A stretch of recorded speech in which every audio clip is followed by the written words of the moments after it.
What up, family? What up? How you doing? This is Kwabena Antoine Nixon. I'm tuning in from the city of Milwaukee. Brewers, Bucks, and Packers. Brewers, Bucks, and Packers. This is the city. I know you probably watching this wherever when you see this footage, but right now we're in the city of Milwaukee, and we are at my good brother. It's an undisclosed location that we can't tell you, but we are at a cigar lounge in my man Garland Smith's spot, Lee Alexander's exclusive on members-only cigar spot in a certain place in Milwaukee. If you're a member, you'll know. If you're not, you should become one so you can be a part of these conversations. I'm representing Black on Purpose. What is Black on Purpose? Black on Purpose is who we are, unapologetically us, telling our stories, giving great content, and having conversations as Black men about things that affect Black men. Don't worry about code switching. Don't worry about being too Black or too political. I just need you to be Black. If we can all agree on that, clap your hands and say, I'm Black. All right. So with that being said, man, we have had, I got to do this real quick. Shout out to Marquise. It was his birthday the other day, man. The man, Libra gang. You know, Marquise has reached that milestone in life. 25. Look at him. I got some shoes 25 years. Come on, man.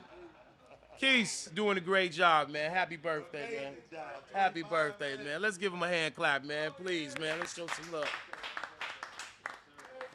So, family, this is Cigars and Conversation, and today is October the 16th. Especially if you're a Black man, this was a major day in our history. Anybody remember what this day was? 1995, October 16th, the Million Man March. Yes. Honorable Louis Farrakhan. You went to the Million. Who else was there? There. My man. Drove from Milwaukee. My man, historic, man. What kind of day was that, G? What kind of day was that? Magic. When I tell you, unbelievable. Just to ride down there. I'm so glad I rode down there instead of flying. Yeah. Stopping at the gas station, seeing the love. You know, and just every time and just riding down the freeway. You know they going to the same destination as I'm going. Man, when I tell you, amazing feeling. Mark. One story. Grab your mic real quick if you don't mind. My experience, the Million Man March. So I went with 3 other guys. We linked up. We started at the back of the mall. We got all the way up to the front. You know how we got all the way up to the front? We stepped on somebody's foot. Stepped on somebody's foot, and they said, "Oh, excuse me, brother." And we go like this. Stepped on somebody else's foot. They said, "Excuse me, brother." And we got all the way to the front. Yes, sir. And my mama got to see me on CNN. She was like, yes, she sir. called me on my phone. But it was just beautiful. And y'all was locked in? Locked in. And you know, in any fraternity, am I right? So that's a par. I am my brother's keeper. Locked in at Sankofa, right? You lock in and bring the chains in, man.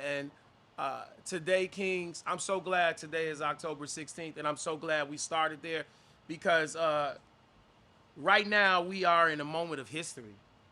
We are really in a major moment of history. I hate to say that one event can change the course of a life, but I do think a series of what's about to happen is going to change some things for a number of people. So today I want to have a conversation, man, amongst the cigars and the cocktails and things of that nature. I want us to have a conversation about not just voting for a candidate.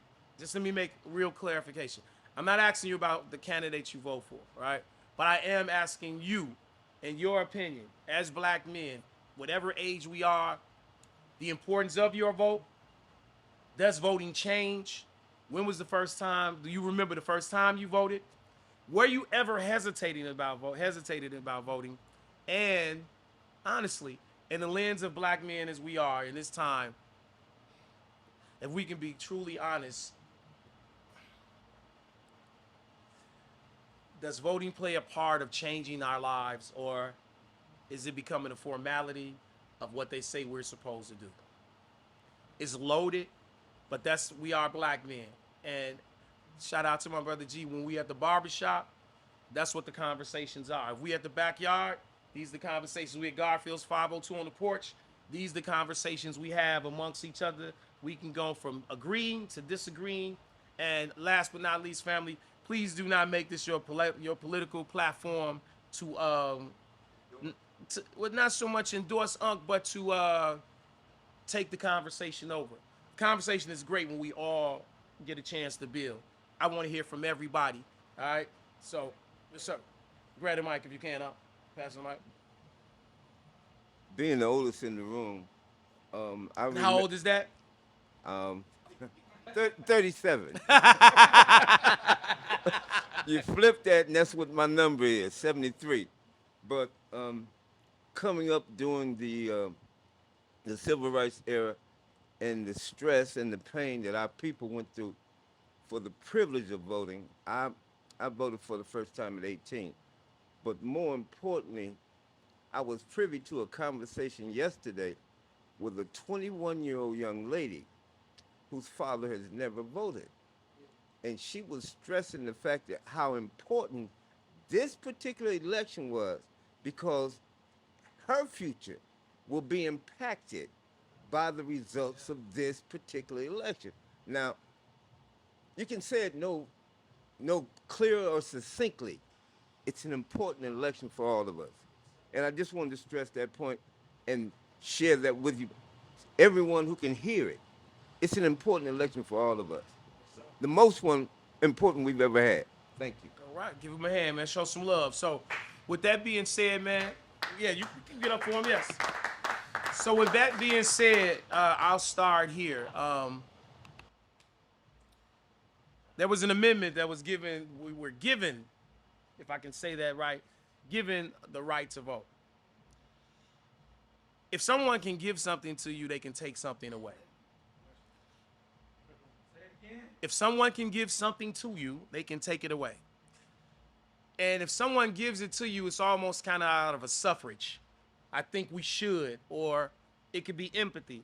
And in politics, sometimes it's based on administrative, who's in office, who sees the best benefit for what we do.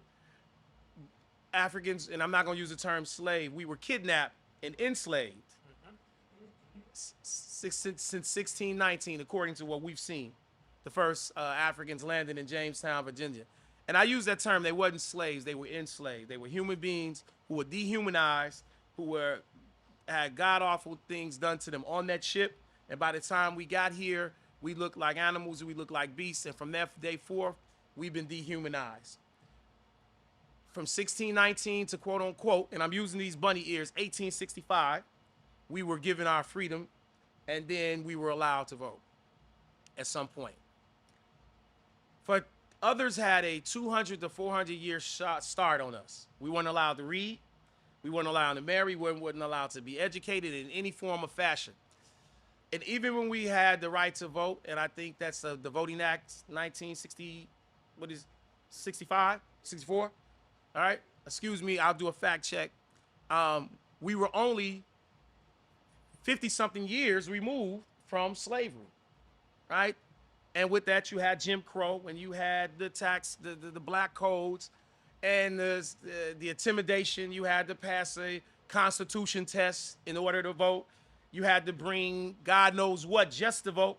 And if we did decide to vote, someone age 73, if he was allowed to vote, there was always a mob there who would intimidate, beat, lynch, or do whatever means. And later on, when we did say we wanted to vote or organize, they had the nerve to take a bomb and throw it in the church, and four little black girls were bombed and killed. We're talking about voting today, right? How, and I said it that way because I really want to set it up that way. How important, with that being said, how important was voting in your life, in your house growing up? Anybody? Go ahead. All right. I was born in Jim Crow South. Grew up in the 60s. I'm probably second oldest person in here. But the point of it is that being born and raised in Mississippi, I remember the times during Jim Crow and segregation. Now, I'm gonna tell you how important this is to my personal impact and legacy. My great-grandfather was named Falon Thomas Stattison II. His father was Philan Thomas Stattison the first. I'm Philan Thomas Stattison the third. So I skipped my grandfather and my father in terms of my lineage, but let me tell you what was happening. If anybody ever saw or ever heard of the movie called The Spies of Mississippi, there's a documented movie that was on Netflix about the Sovereign Report, which was in clandestine, what would I say, agency of the government of Mississippi that was designed to oppress African American men. Where at the time when Voting Rights Act was being initiated, I'm not saying it was even ratified, it was being initiated, the state of Mississippi unleashed a Gestapo, like undercover CIA agency, to round up the black progressive who was working toward desegregation, working toward voting rights, working toward humanity of blacks in the state of Mississippi. What you heard, what you said, the humanity. The humanity. Forget the party just voting, just the humanity. Go The ahead. humanity of blacks, because I witnessed it. So growing up in that town as a young man, I remember going to the courthouse, and I noticed that there was a shadow on the wall where it looks like there used to be a placard, and there was a water fountain. And I remember asking the guy, now the funny thing about the courthouse, which was the mainstay of the city, was about equivalent to 4 blocks from the black neighborhood. So there was 2 sides of the track. You had the white folks side, you had the black folks side. The courthouse just happened to be on the black folks side of town. And I remember growing up, and I was talking to a gentleman who was a friend of my grandfather's who was maintenance there. And I asked him one day, I said, what was there? And he told me, he said, that used to be the sign that said colored over the water fountain. They removed it, but they kind of left a hint. The mark there. That yeah, was the mark still there. Yeah. And when he asked me who I was, and I told him who I was, and he said, let me explain your great-granddaddy. Your great-granddaddy was a part of the movement that made desegregation happen, because he was a Baptist preacher, and that was the only way they was able to communicate with people in mass. But he pastored 2 churches for 60 years. Built the largest church in my neighborhood, was one of the founding members of the Southern Baptist Leadership Council. This man was born in 1881. He had bachelor's and master's degrees, man. When school, in literally 20 years, he was born 20 years after slavery. And he educated himself to become educated. I got his bachelor's and master's degree at home. And that was the tradition of my family, because everybody was either preachers or educators. So you were saying it was a part. It was the legacy. But here, let me go back to the Sovereign Report. The Sovereign Report was designed, we talking about voter suppression here. The Sovereign Report, and his name is in the report because I read the report, was designed to pit black people against black people, where you had the spies who were in the black community, superintendents, people of power, that was actually working against the system for the white man. And whether or not they was on payroll or whatever situation is, you can look it up. It happened. Now, while I'm sitting in the courtyard listening to the old guy, he tells me, he said, you see that tree there? I said, the tree had a trunk about as wide as one of these chairs. He said, they used to publicly hang people in that tree. Where was this? My hometown, Brookhaven, Mississippi, 40 miles south of Jackson. So even as an 8-year-old kid, 7, 8-year-old kid, listening to these stories, it resonates with me to this day, where the relevancy or the irrelevancy of our participation in government and voting makes the difference, not just for us, but for generations and generations and generations to come. So happening to see how this stuff metastasized, where we've become bipartisan in our politics.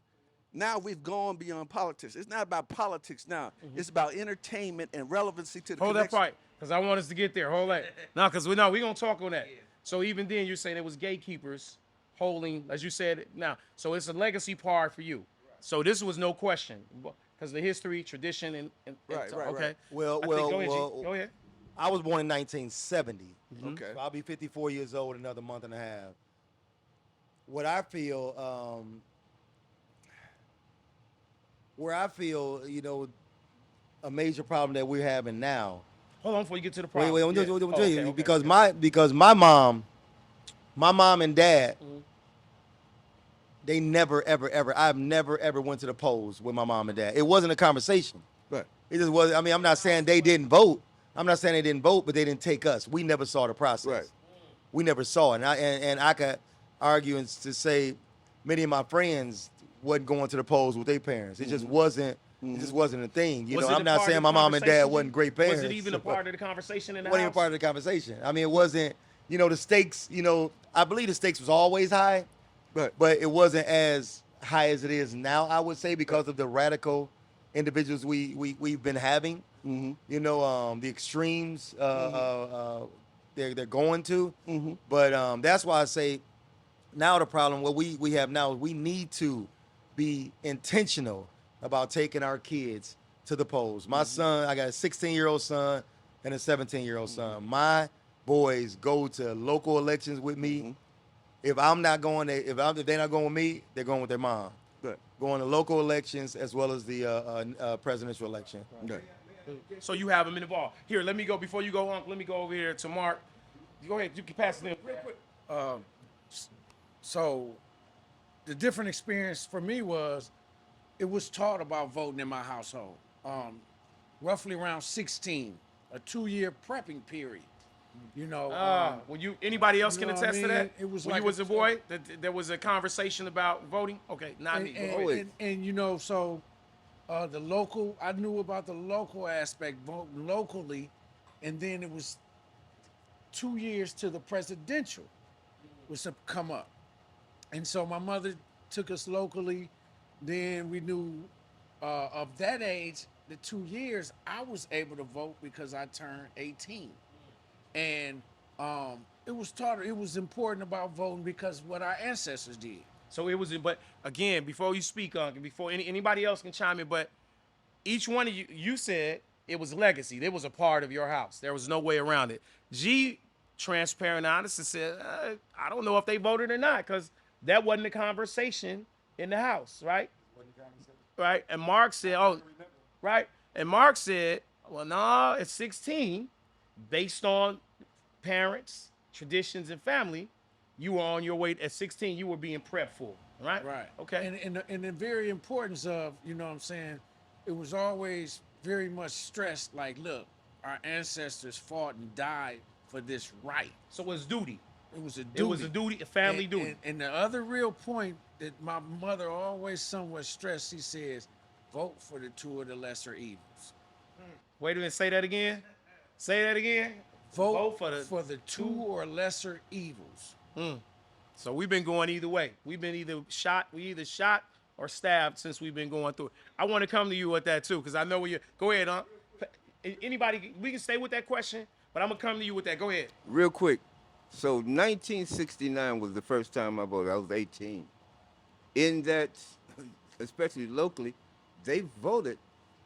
If you could be drafted to go to Vietnam, you could legally drink. So all us 18-year-olds was running to vote. Beyond that, my parents always voted. They always voted. During the 60s, I'm a child of the 50s, but my parents always came home. Did you vote? Did you talk to, my mother would talk to her grandmother, her aunties. I took auntie over here to vote when she could drive.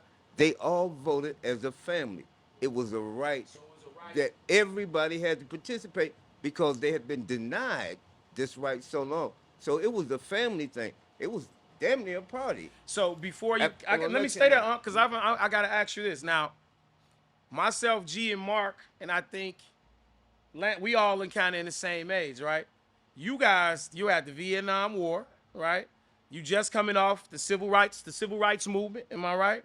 So Voter rights 1965. voter right, right? You fresh on it. Dr. King just spoke, where you're like, nah, this was a part of it, right?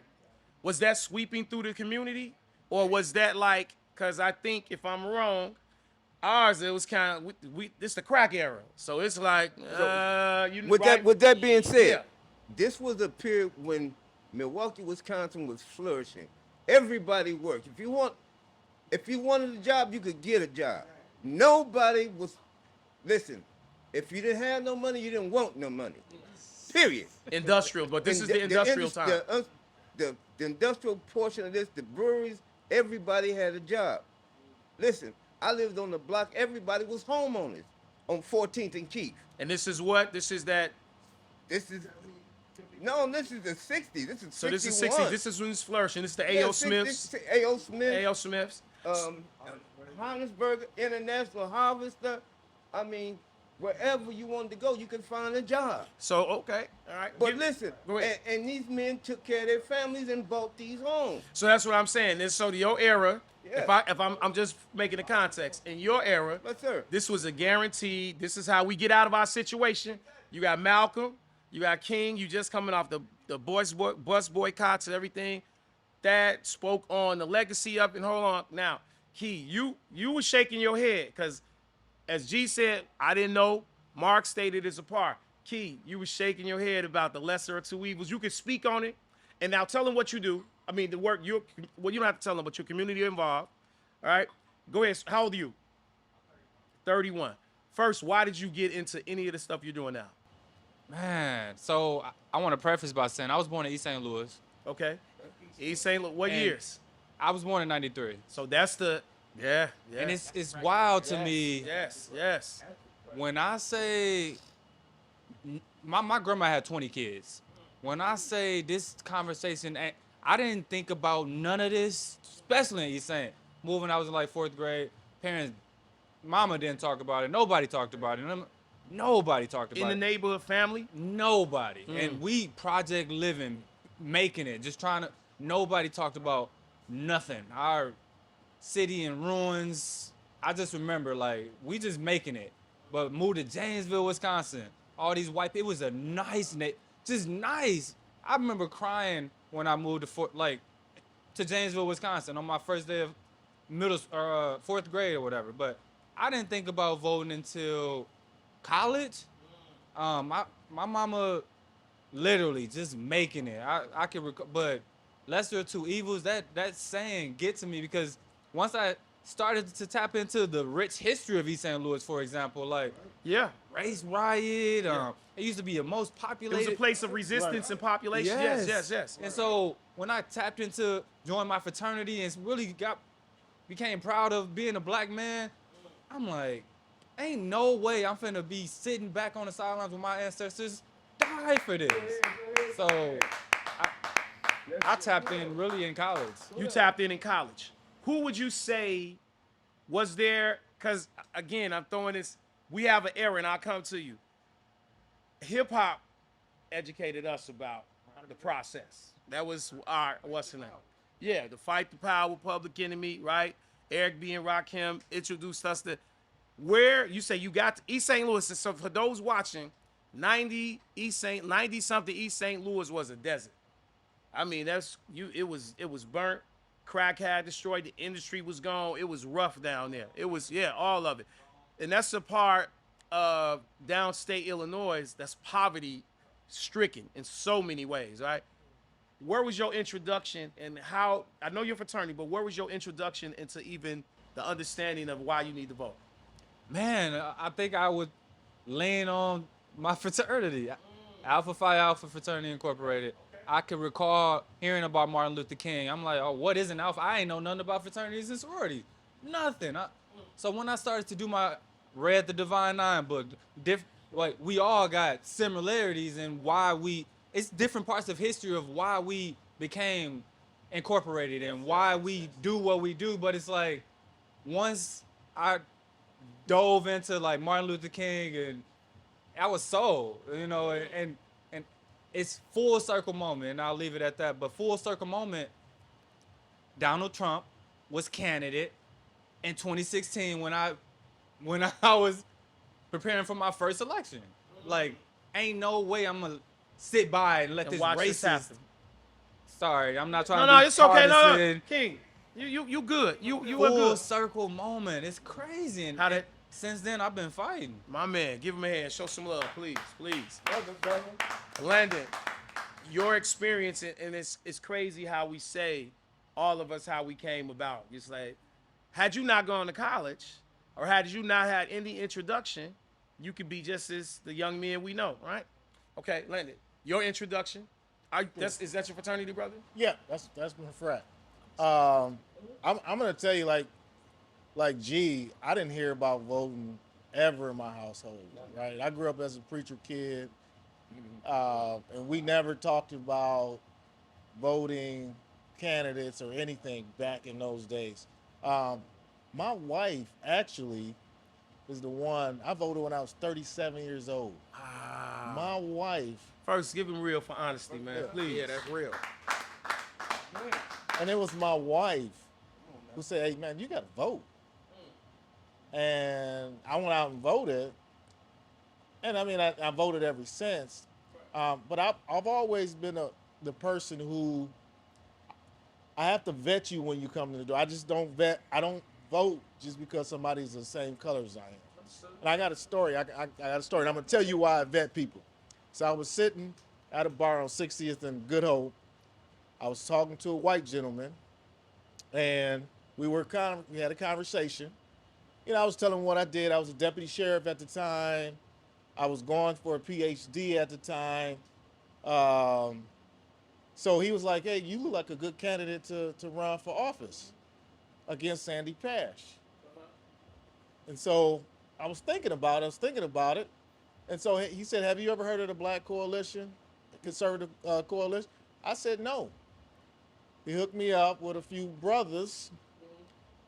I visited a few times, and all of a sudden, I get a call from somebody in the state assembly right now. He's the speaker of the House, state assembly. Hey, artist, I heard that you were interested in running. Why don't you meet me at the Hyatt? So I go to the Hyatt, put my suit on, go to the Hyatt, go down there. It's all white gentlemen, and so. But they was from Republican Party. And so they asked me all these questions. You got kids, you married, you know, deputy sheriff. I've met everything. And they actually told me this: if you want to run, you don't have to worry about any money.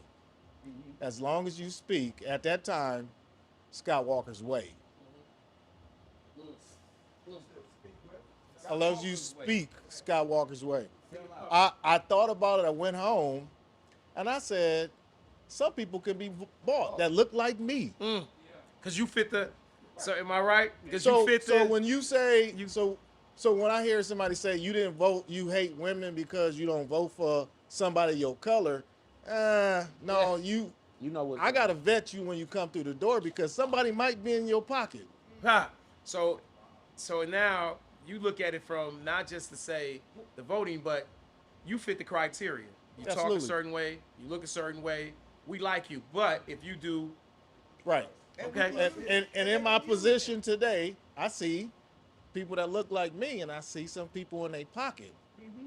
So when you say vote for this person because they're the same color as you are, you gotta really be careful with that because some people ain't for you. Some of the people that look like you ain't for you. Can I quote Chuck D? Can I quote Chuck D? Chuck D said, "Every brother of a color ain't a brother." All right, that was my man from Chuck D. Hey man, I'm going with Chuck D. Ra, go ahead, King. And man, thank y'all for the conversation, man. Go ahead, Ra. Just like G, voting wasn't brought up in my house. Single parent household. My mother probably did vote, but it definitely was something I didn't see. But by the time I became 18 in a single parent household, my focus was on survival. Survival. Now, because that can go a number of ways. Survival meaning what? Providing for myself, trying to contribute in some way. You know what I'm saying? Not that she was struggling, but we all know the plights of a single black mother. So fast forward, we're the post crack era kids, right? Yeah.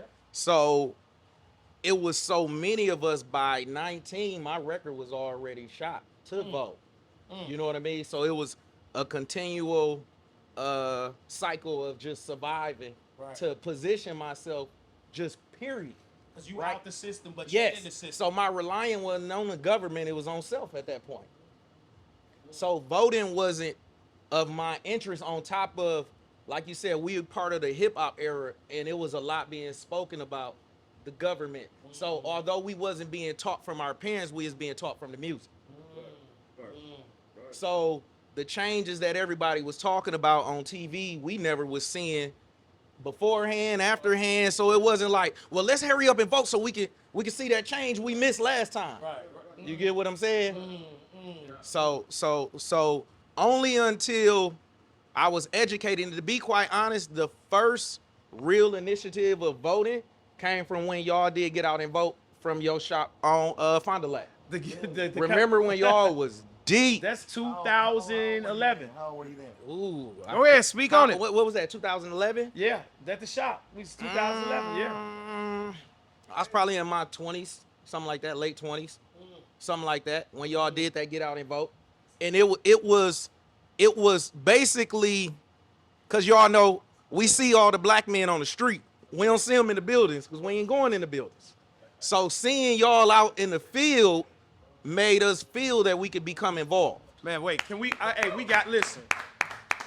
Because it is a true statement, and I'll let you speak on it. Thank you for saying that, because it is a true statement.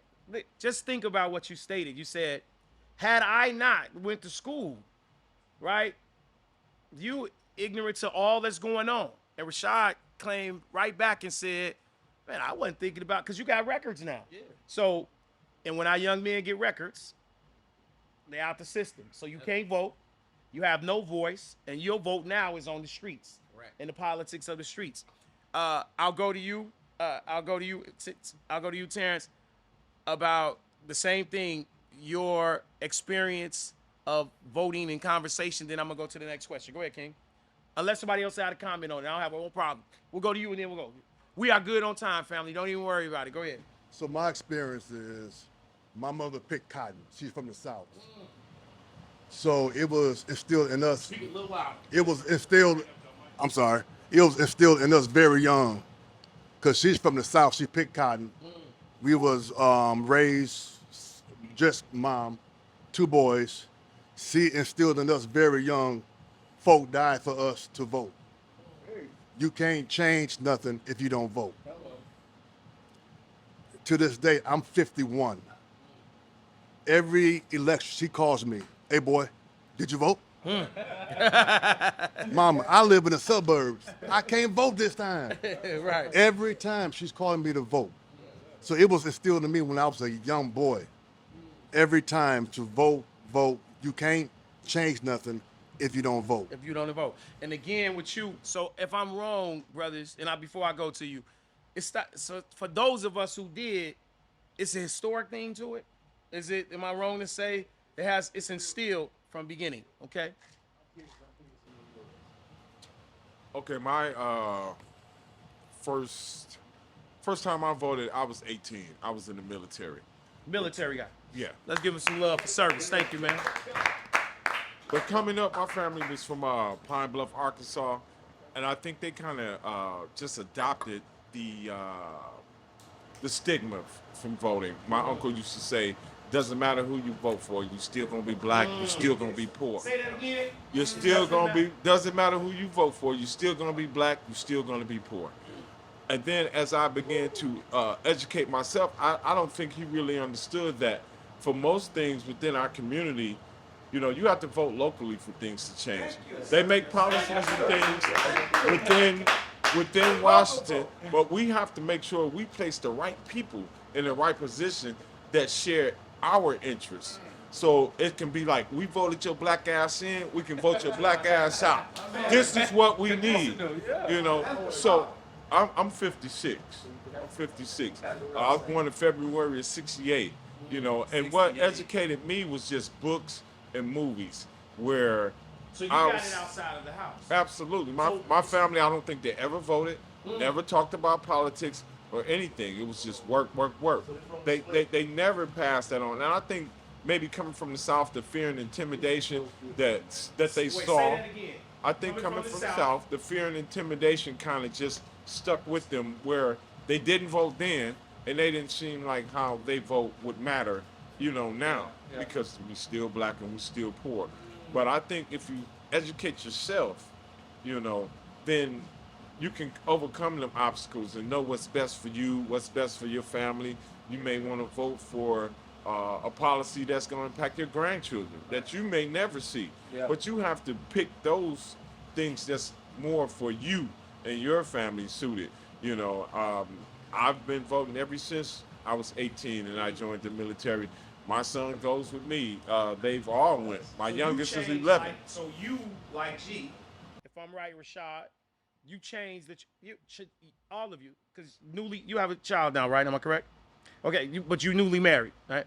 You changed the trajectory of your family by saying, I'm gonna vote, I'm gonna get involved. But that story where you say, I'm down south, they was like, you still gonna be black and you still gonna be poor. It don't much matter. Yeah. Okay. That's the sentiment that they had, and but I don't. No, I understand it. Yeah, I've kind of broken that chain with my. Oh no, you broke it, because if don't- you voted, we listen. don't If you believe voted, and you make sure they earn your vote. You don't just vote for a candidate because of their color or anything else. Make sure they earn that vote. yeah. Okay. Hey, Kwab, let me say. Hold on, Thad. Hold on. I'm gonna go to you, but 1 second. As we get ready to transition, because I do want to hear, but I want us to transition for 1 minute, because my good brother stated, you're gonna be still black and you still gonna be poor in the morning. Great question. If you ever watch The Godfather of Harlem, and I'm gonna bring this in, they do it on Bumpy Johnson. Bumpy Johnson was supposedly the biggest, I don't like to say hustler, but he was running Harlem in his time, right? Organizer. Let's use the term organizer, right? No matter how powerful Bumpy was, they said that when he went across, he ran Harlem, he had Cadillacs, he had money, but when he went across Harlem, he was a nigga. No matter what they is. They say, if you a doctor and a PhD, what is a black doctor with a PhD? A nigga, right? You still gonna be black, you still gonna be poor, right? Then we talked about gatekeepers. If we in this room, and I think I'm in it with some great brothers, when we go in those voting booths, what is the black men need that politicians are missing when it comes to black men specifically? What is missing when it comes to us? What do I mean by that? Yesterday we sat with Doc Rivers and another candidate. I had a certain amount of questions, but I had to change the questions because I cannot sit in front of a bunch of black men and not talk about things that affect us, right? We do have to vote, but there are some specific things that as black men from your time, Vietnam, right? The crack cocaine spirits, the crack cocaine laws, the conversation about George Floyd's death, the lynching laws. There are certain things that affect us directly. Going into that booth, and when people watch this, what does the world, amongst us in this room, what are some things that affect black men that we need to have talked about, that need to be on the ballot, that need to be dealt with, if you can think of that? Go ahead, G. Go ahead. We'll go to you, Rashad. We got. I would say for starters, and this is not only black men, but it's men in general. But I'm speaking to black men because I'm a black man, and I'm in I own a barber shop. There's 30 barbers, and majority of all those barbers are men, black men. But I think the one thing that that really needs to be addressed is marijuana should be legal. I'm not a marijuana smoker, but I know it's way too many of our brothers in jail, which is really weird to me how individuals could be served to so much time in prison for something in one state that's legal in so many other states. And it's legal now. Really weird. It's really weird. So so that needs to be addressed, really. So are you saying the penalty, or even the penalty of using, and then versus the penalty of being locked up for it? I think it should be legal. I think it should be legal, and therefore, and they should make adjustments for all the men that's in prison right now for marijuana. I think that that's one thing that needs to be addressed, and the other, certain jobs.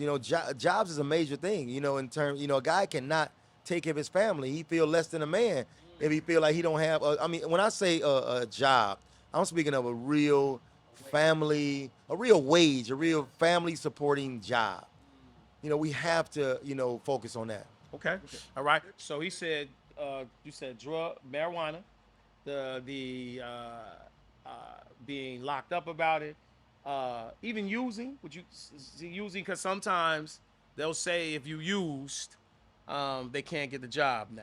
Some people are using marijuana for stress, for coma. There are a number of things, mental health. There are a number of things they're using them for. That's a whole nother conversation. And I can't. You got locked up for it, but everybody can sell it now. Right, and I can't see. And I'm not a marijuana. Like I said, I may have smoked marijuana maybe 5 times in my life, but I can't see marijuana causing more deaths than alcohol. Okay. We can do the numbers. I can't see it. So we'll go over here to you, and then we'll come to you that way. Because somebody had go ahead. Based on what do black men need, what is it that, as we are getting into this election, what is it, some things that's important to us? And I really want you brothers to speak on it, because I've never been a fan of somebody advocating for what I need better than I can advocate myself. There you go. That brings me to my point. Go ahead. When you and say I'll come to you with that. what do we need? A lot of times, there's organizations pop up, people come into the community, they look around, they do an assessment. They come around, they do an assessment, and they say, oh, well, they need playgrounds here, or they need this. But did you ask anybody what they needed? Not an assumption. Not an assumption. Okay. So collectively, we need to say what it is that we need. And that's only going to come from conversation like this. And then when we go in that booth, we got to make sure they're going to be true to what they said on paper. So you if saying, they can't do that, then, there's no need. I just got to get clearance.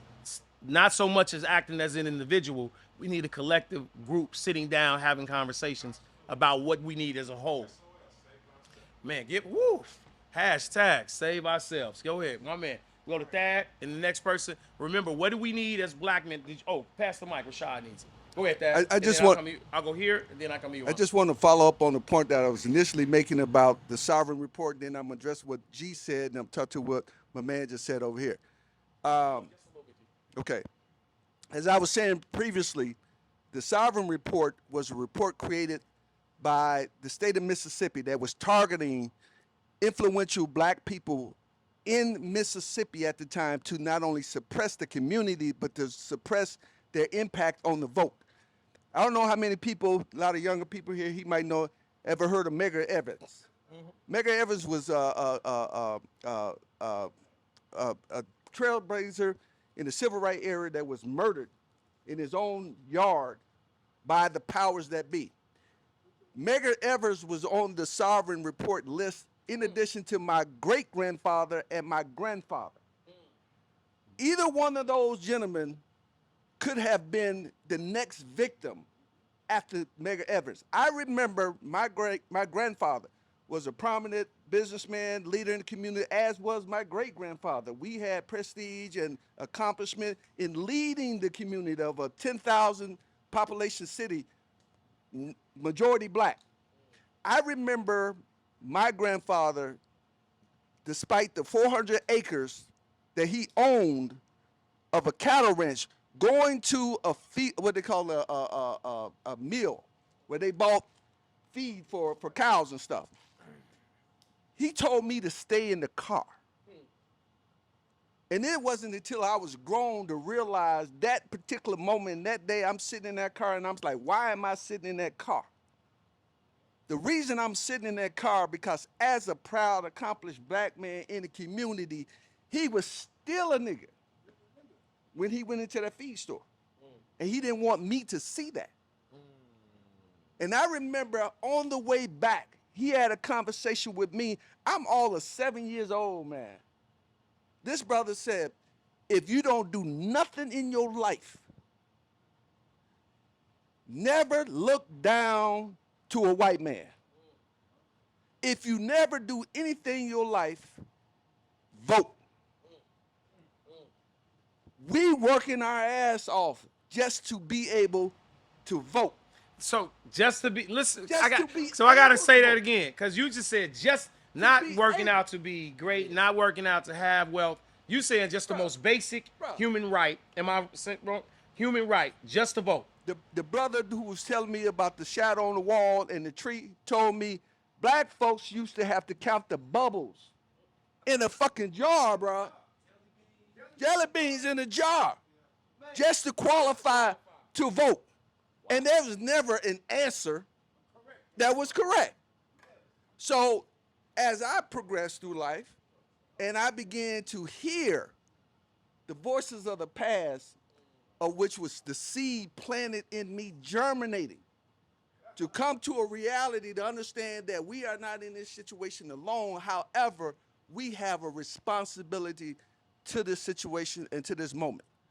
So when I hear G talking about his parents and the things that they've gone through and the fact that you didn't have those experiences where they talked about voting, the truth of the matter is that we still, even up until this day, haven't attained the right to vote. The fucking law is on the books right now. That has to be re-verified. They could send us back to chattel slavery tomorrow if they wanted to. And you're referring to the Constitution, I'm talking about the Voting Right the Act. voting right. So Right. which is the Constitution amendments and Right. things that yes. So in that sense, what I'm saying is that what our involvement with voting has is we don't have a focus on it. That's why we're not doing. That's why we're lagging behind, because our focus on voting is every 4 years for the president. And the presidential election has less to do with us than anything. Meaning locally versus. I ran for local office. Right. That's the shit that affects you. And it trickles up. Not the shit that's coming down, from the feds. You got 3 layers of legislation. You got local, you got state, and then you got federal. Before you can. But if something is bothering you in your house, in your household, you need to talk to your local representative. Because we live in the city of Milwaukee, and those who represent us in the city of Milwaukee is accountable to our needs, not the federal government. Based on what he said, again, if we can say that again, you vote your black ass in. Vote your black black in. ass Right, out. right. But the thing of it is that we don't talk about politics until it's 4 years, where we got Trump, and then we got this adversarial thing about, the lesser two evil. When shit starts, when you're in the beginning. And I say this, based on what my grandfather told me, from the time I've been 18 years of age and signed that damn Secret Service card where they Selective service. Selective Believe service. me when I say this, I have voted in every fucking presidential election to this day. Wait, how many years would that be? Shit, a lot of them. And I'm gonna tell you this, locally, I probably missed maybe 2 races for I don't give a fuck who it is. If they voting for fucking trash collector, I'm at the polls because I'm there. All right? Because my voice mattered.